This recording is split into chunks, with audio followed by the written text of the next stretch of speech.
So my name is Haleigh. I have been in hospitality for almost 10 years now. My college background consists of international business. I haven't finished my major yet. So with the hospitality field, I have ranged from a hostess, where I started out in the very beginning, to front of house manager as my last position. So I definitely flourished, I would say, in the hospitality field, just moving up and taking advantage of who I am as a person and making that, a serious point in my profession.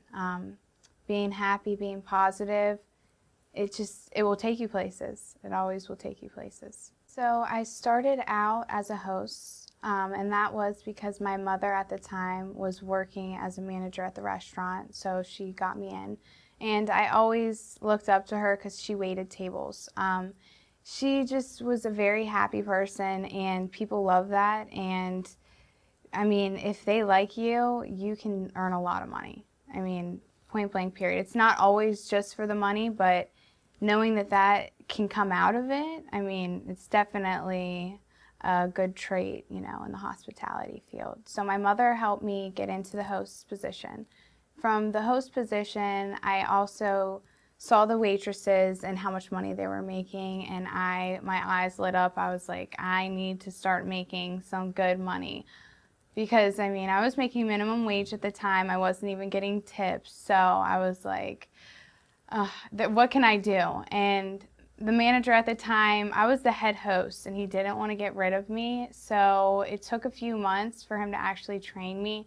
I was so upset because those months I was missing out on money. Every day I was looking at the servers, and I'm like, oh my gosh, you're taking home $100, $200, $300, and I'm sitting here and I made, less than $50 all night. And I've been running around seating people and dealing with people that are miserable and unhappy because they're waiting for a table. They're waiting to see you, pretty much, because they're waiting to see the star of the show. I mean, that's their server at that time. Whether people go in, for a quick meal or a family gathering, you're the star of the show. So, I mean, and you can see that from just a host position. So I wanted that. So when I became a server, finally, it took a few months, but once I did become a server, I was like, I held on to it. And I was in the back watching all the waitresses all the time. Who I thought was good. Whenever I was a host, I was really looking at what they were doing, and I started to take traits from everybody that I was surrounded by. And my mom, being a manager, she really, really, I don't know, she was just very strong. So I looked up to her too. And since she started as a waitress, I was like, there's something here for me. So I just knew it.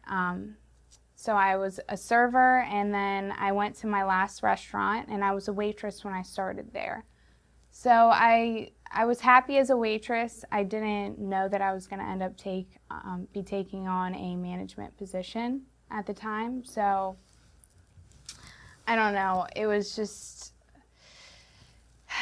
it was a lot. It kind of came on to me all at once. The restaurant I worked for wasn't a typical restaurant. I worked for a lot of corporate businesses before. It wasn't a mom and pop, so this was my first mom and pop shop that I worked for.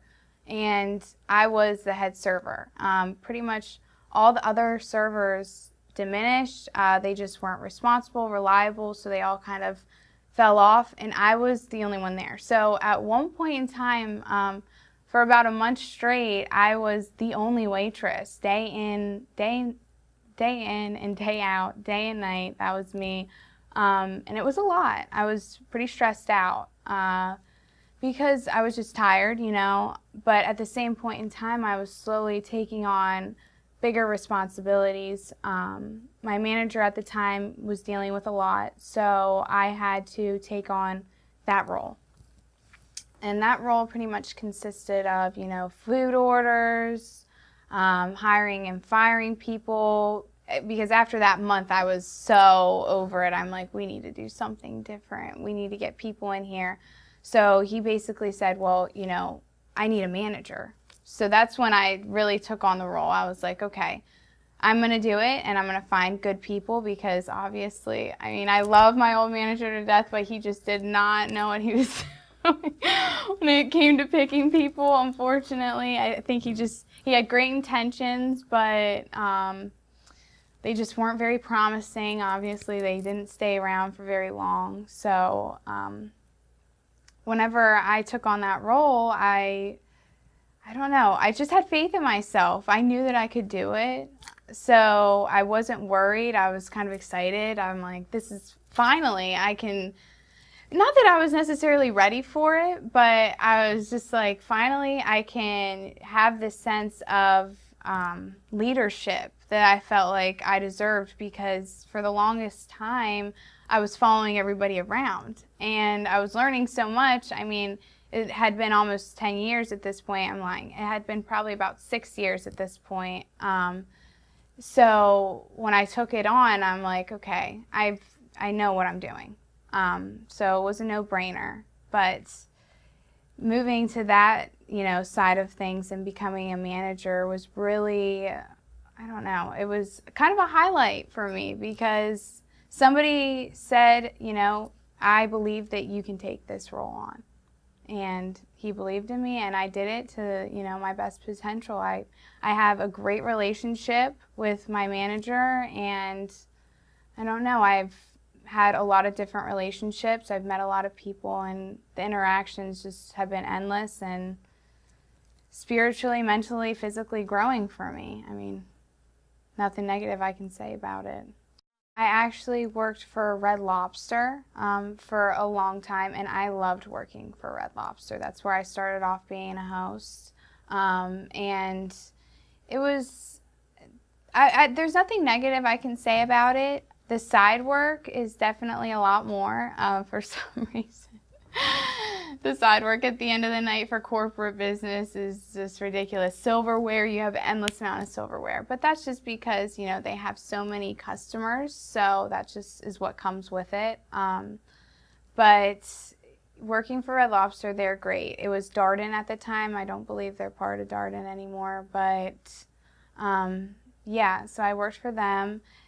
I think we got mistaken. I didn't work for corporate for the whole time, but after that I worked for Sopranos, which was a place in Philadelphia, which was also very nice. That's kind of where I started to take on a leadership role, because with a mom and pop, you definitely have the ability to do that. You have the ability to grow faster because you're more personal with your management.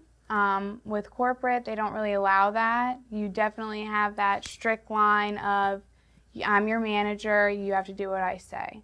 Not saying that you don't have to listen to your managers when it's mom and pop, but you can joke around with them more. They're more lighthearted, it's a different air. So that's, when I switched to mom and pop, it was just, I don't know. I wouldn't say I even have a preference, really, because they're both good in their own ways. If I had to choose, I'd probably do mom and pop, though. Just because the type of person I am, I like to have that connection with my management. I want that family, friendly, bond. Not saying that they don't do that in corporate, because they do try to do that. I mean, you have games, they have, their head salespeople, the head servers that do, high sales, they'll have them meet together and whatnot. And go for outings and trips, and that's incentive to sell, but they kind of leave the other people out. And not saying that there's a problem with that, because it makes you want to do better, but I don't know, it's just not that all around big family hug, I like that feeling. Definitely with corporate, they want you to upsell way more. And I think that's also because their higher ups are pushing them constantly. So it's sales. It's 100% sales. They don't really want you to talk to your customers. They don't really want you. And I've had a lot of issues with that, just because a lot of my managers don't like that I hold conversation for as long as I do. But like I said, that's just the kind of person I am. So I think that it's not a problem that they don't push it in the mom and pops necessarily, but I don't know. They're just trying to get different outcomes, I would say. A mom and pop shop wants that trust, wants your love, your family, you come over. Corporate, I hate to say it, even though they're a great company to work for, like I said, Red Lobster was great. I hate to say corporate definitely is more about the money. And that's just how it is. I mean, it's not a problem because you want to make money, you will find it. And that's for sure because they want you to turn tables, they want you to make sure you get people in and out and turn and burn and this and that. Mom and pop, they want you to have that, family bond with them, make sure that they are feeling comfortable, they're happy, and just that they feel kind of loved, that they're going to come back. And it's like a home-cooked meal almost. And corporate is, you get what you paid for, you pay, and I don't know, it's just different. 100%. 100%. But the way that I went about it was a little bit different. I don't know, I guess they kind of give you, not necessarily an option, but they kind of force you every day.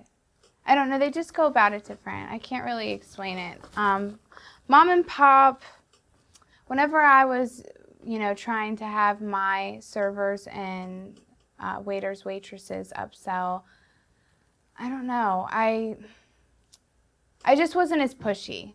That's what I'll say. I wasn't as pushy. I told them, gave them good options, but if the customer didn't want it, I told them to back off and kind of let them make their own decisions. And they'd come to them, because whenever you work for corporate or whenever I did, they kind of want you to consistently kind of be push, push, push, a little bit like push at the buttons, which isn't wrong. Like you said, they want your money up, and I'm about money, so I have no problem with it. But it's kind of like, do you want that dessert? Do you want this? Are you sure you don't want this? But you kind of just feel it out, For me, I tell my people, you feel it out. If they don't want it, don't push them because you're just going to push them out. But, if you feel like you can sell, then you sell it. But you got to feel out the water. So it all depends on your customer, really.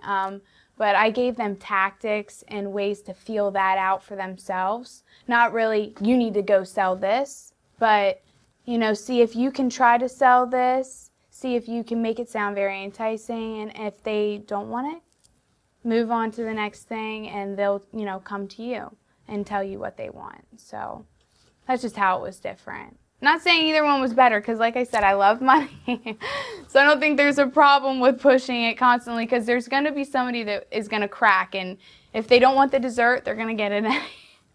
They're going to get it anyways, and now it's just added on your bill, which you're making more money, and they'll eat the dessert later. It's not like the dessert's going to go to loss, but, they might have been able to do without, is all I'm saying.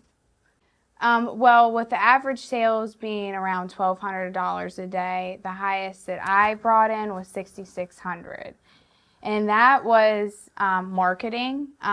It was more so getting out to the public and giving them, great deals and things that, ways that we can sell multiple things, because it wasn't only in-house, it was also delivery too. So there was takeouts, there was deliveries, there was a lot going on. But people love deals. People love coupons, So if you kind of market that, you get that going out there, people are like, oh my gosh, I love a deal. They come in, they see other people eating, they ask questions. The food sells itself at that point. You know what I mean? You need a good team. You need people that can feel people out. But, bring in the deals, have great food, and you'll be okay. You'll be good. So whenever I host, the most rewarding thing was, I don't know, you definitely have to set the show. That's the first person they see when they walk in the building is the host. So you play honestly, I want to say the most important role, because you are the first person they see. So you need to have a smile on your face. If you don't have a smile on your face, these people are not going to be happy to come eat wherever you're working at. So smile and, bring them in happily. And that was probably the most rewarding thing. Even though people had to wait, you could kind of set how they were going to feel for that night, if they were going to be upset about it or happy about it. Because, you know, if you say it with a smile, they're probably not going to be so upset. But if you're kind of, you know, push them off and don't really say much and say, oh, 45-minute wait, they're probably going to be like, do we even want to eat here? But if you're like, it's only going to be 45 minutes, we're going to get you in as soon as we can, we promise to do everything we can, you know, and really reassuring to them, happy, hey, you want to go sit at the bar while you're waiting? Can we do anything for you? Can I get you some water? Would your child like crayons, something to draw with? You have to be, you know, a serious people person. Hosts are definitely more on with the people, hands-on, I want to say, because like I said, you're seeing what you can do for them when they first get in there, making them comfortable. So that was rewarding, being able to set that. Once you set that, even if the server's not doing that great of a job, at least they got in the door. At least they got to try the food. So you did your part. That's definitely most rewarding for the host standard. So for waitressing, I want to say at that point, when you do get the people, you don't know if they're going to be happy or upset, but you do whatever you can. So it's a serious role at that point because they're about to get their food.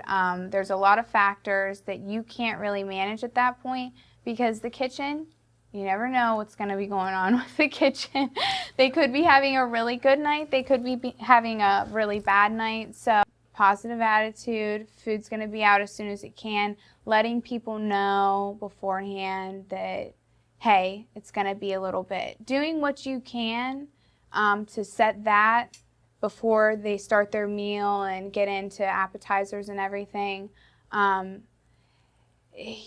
That has been probably the most rewarding in that sense, I want to say, because people are either going to love their meal or hate their meal, but the service that they get is something that, you know, you can control. And if they love the service, they'll probably be back because, you know, the cooks could be having a bad night. Something could be cooked off, but you were super, you know, nice about it, brought them a manager, see what you could do about their meal if they didn't like their meal, and just being really happy, being positive, you know, that's all you can do. And they see that, and if you take that effort, people will run with it. They'll be back regardless. So that's probably the most rewarding in the server aspect. Manager has probably been the most, definitely I've gotten the most out of it. I loved managing. I loved working with people. I love being that person that if there was an issue, I'm the one they came to, because I knew 9 chances out of 10 that a smile and I promise everything's going to be okay was going to fix whatever problem. Being a manager, I've seen a lot of different sides because, you know, you see good managers, you see managers that need some work, and you take what you get, you know, from both parties and you run with it. And I decided to stay with a more positive outlook, not so angry at everyone, understanding that people are just hungry. That's probably the biggest thing that I've realized. People are just hungry. They just want their food, and that's probably why they're upset. And as soon as they get something to eat, they'll probably be okay. But being a manager, that was the most rewarding thing, is knowing that if there was a problem, that I knew I could fix it. I had faith in myself that I could do it. So it was rewarding. And I feel like every position I'm saying the same thing, because it's just what I get out of this position is helping people and making them happy and putting a smile on their face, because life is not so sweet all the time, and, you know, interactions with people is a lot. Holding the door for somebody, people don't really think about holding the door for somebody, but that little moment, somebody could start crying and tell you, you know, I've been having such a terrible week, nobody's doing anything for me, you just held the door for me, and you're just like, wow, you know. And like I said, being a host, you can hold the door for people if you want. Some people decide not to. That's just kind of what sets you out. You know, me as a host, I see an older couple walking in, I'm going to run to the door. I'm going to make sure, you know, they're taken care of. Not everybody's going to do that. So I don't know, just a positive attitude all the way up. And it's been rewarding because I've been able to exercise that positive attitude throughout different situations, different interactions. I've, been hit with an array of them. So I've seen pretty much everything. I feel like I know how to take anything head on. One night ever is $2,500. And that's because I had a huge party. That's when I was working the restaurant by myself. So I had 60 guests all to myself. It was crazy. It was crazy. Now, mind you, I'm pregnant too at the time. I'm pregnant. I'm about to have a baby like within a month. So these people, they were giving me money left and right. And I'm talking hundreds. They were giving me a lot of money. It was right around Christmas time. I had my son 12/30, 17. So it was right before Christmas. I literally was about to pop and I'm running a huge party. So, and I knew I could do it. Everybody's looking at me crazy. Everybody's looking at me crazy. They're like, do you need something? Do you need help? They were trying to help me all night and I didn't want it. I don't know. It was just crazy. Now, I did get help from the back, getting everybody's food out, and it took me forever to get drinks out and stuff like that. But yes, $2,500. And that was the biggest night I've ever had. It's possible to get as much. I mean, honestly, you can get as much as you want from this job because you never know who's going to walk in the door. And that's the thing. With this job, you can't judge people because somebody could walk in and they might not be wearing great clothes. They might not be wearing the best shoes, but you treat them the same way you would treat anybody. And that person could leave you $100. And you were thinking of kind of writing them off and maybe giving them just a water, not really saying much to them. But so the possibilities are endless. I mean, when I was pregnant, I definitely made the most money I've ever made. But without being pregnant, you can still make a lot. It's just about making somebody feel special. And if they, I don't know, people just share love sometimes. I can't explain it. Sometimes they'll just be having a bad day and they'll write a little note and they'll tip you extra and you're like, wow, $20? Your bill was only, $10. And then you see a little note, I wasn't having a great day. Thank you so much. And you're like, wow, it's because I was happy and I said, how are you? And I acted interested. So it's endless for tips. You can make as much as you want if you really try. I would say, yeah, I have met people, depending on where you work. If you work at a very nice upscale restaurant, you can easily make six figures. You have to work full time. If you want to work 6-7 days a week, full time, day in and day out, you will make $100,000. And that's not with every restaurant. You have to pick and choose which restaurant you're going to go to. Me personally, I have a family. I have to support people, so I need to look for a higher scale restaurant. I look for, bigger bills, wine, liquor, whatever I can find to make the bill go up a little bit more. And if they're selling it, I run with it. So that's the biggest thing. If you want to make money in this industry, you have to look where money's being brought. Not saying that little pizza places can't give you, a good direction and teach you a lot. But if you want to make good money, you have to go to where it is. For sure, server. I would say a waitress. Managing, you can, depending on where you work, I don't know a lot of different salaries, so I can't really tell you firsthand.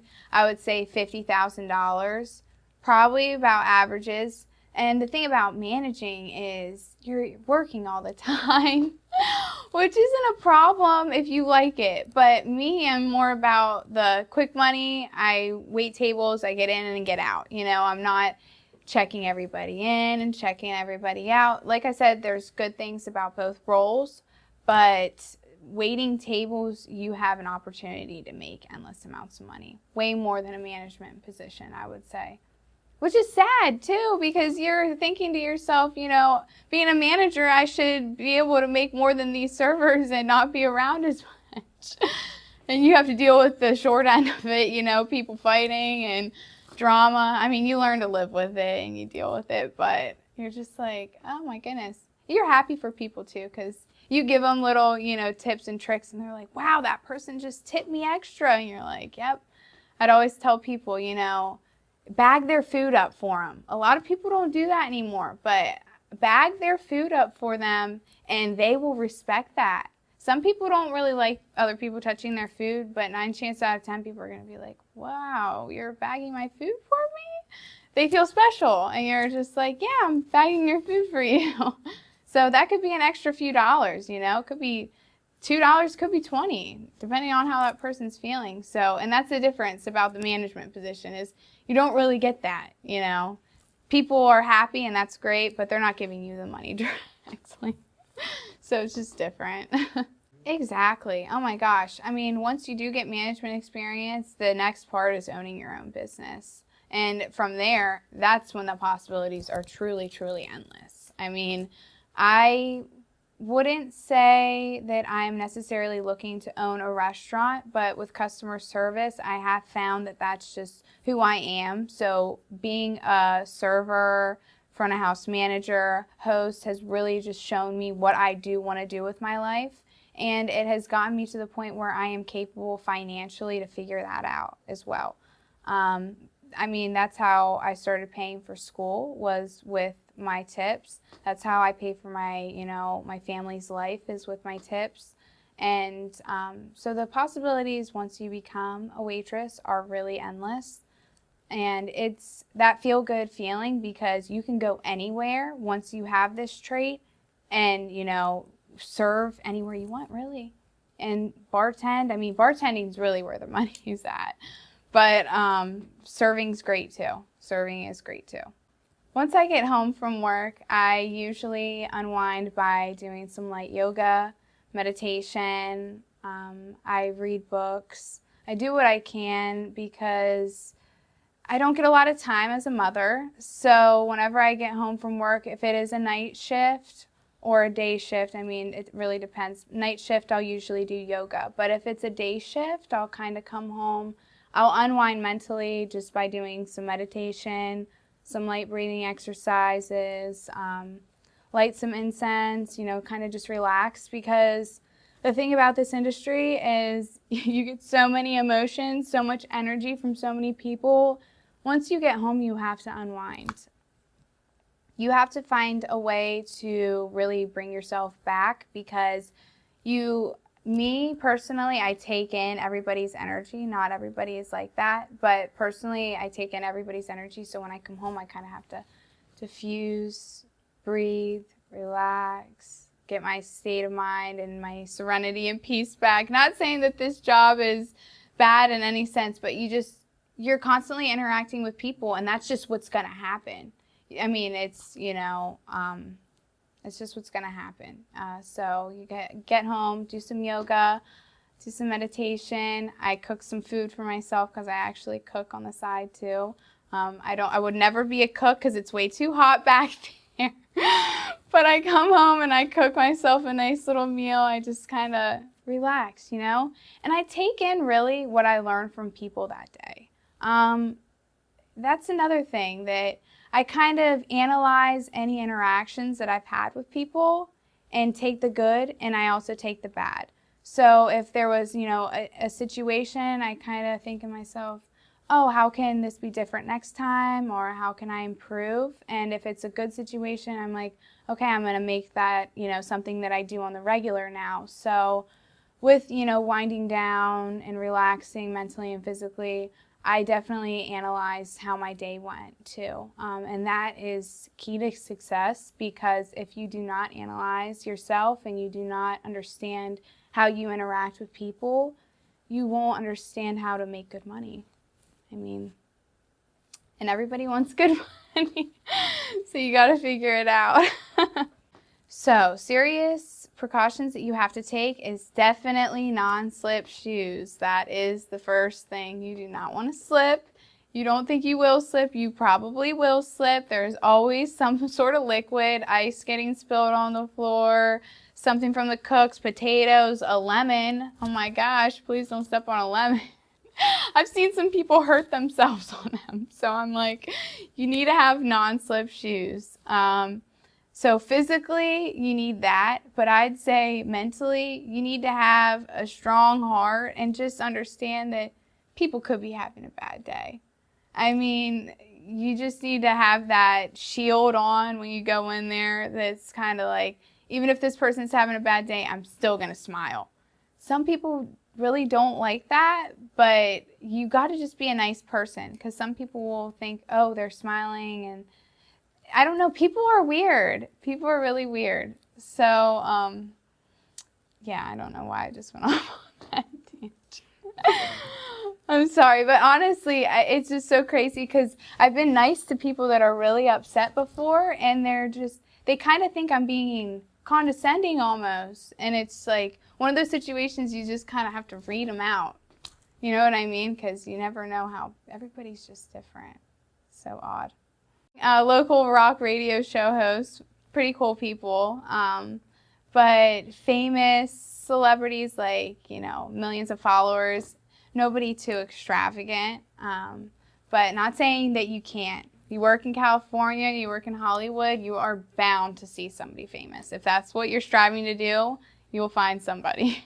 Yes, 100% you can pay off your college debt if you are a waiter or a waitress, and that is because there is an endless amount of money in the field. You can make six figures if you want to make six figures, which means you can definitely pay off your college. I don't know where you're going to school, but you can for sure pay it off within the next few years if you work hard alongside doing schoolwork. It would be a little bit draining, but you can definitely pay it off. I have a family at home. I am paying off my college right now. Being a server, being a manager has helped me save money, so I can now hang out at my house with my children freely while knowing that I am financially okay. The security that I have found within this field is phenomenal. You can pay off school, you can live your life, you can afford to raise a family. And the best thing about this is you do not need a college degree to get into the field. So once you do get into the field, become a host. Even if you have to do it for a few months, there's nothing wrong with it, because if you become a host, you will become a server. If you want to become a server and your management sees that you are dedicated, you will move up. So, I mean, the possibilities are endless. To anybody that's willing, you can definitely get a job within the hospitality industry to achieve any dream you want. I mean, building your own business at some point with the money that you're saving. Yes, 100%. Unfortunately, I won't say it's all about looks, but cleanliness, I will say cleanliness. You definitely need to be clean. You need to be well groomed. Your hair needs to be taken care of. You need to present yourself in a manner that people are excited to see, because nobody wants to see somebody that is unkept, their hair frazzled, they look a mess. They don't want you waiting their tables. They don't want you serving their food. And you just have to make sure that you are well kept, because people really, I don't know. It's not going to be based off of your tips necessarily if you are not an attractive person. But if you brush your hair, there's things that you can do. Even if you don't look the best, there's things that you can do to make sure that you are well kept. So there's a difference. I mean, even if you're not the most beautiful person, you can still make as much money as, you know, the girl that looks like Jennifer Aniston, because you're happy and you're positive and it's really about your service. But make sure you brush your hair. Make sure, you know, your nails are painted. Make sure it's not chipped, and just make sure that you look the part. I don't know. I don't know how else to say. Me as a person, I've hired people that have had dreadlocks. Other management would say that that's not okay. So it really depends on their line of cleanliness. Now, if you're just not brushing your hair, if you're not washing your face, if you don't wear deodorant or things like that, that's one thing, you know. But I'm not too judgmental on looks overall.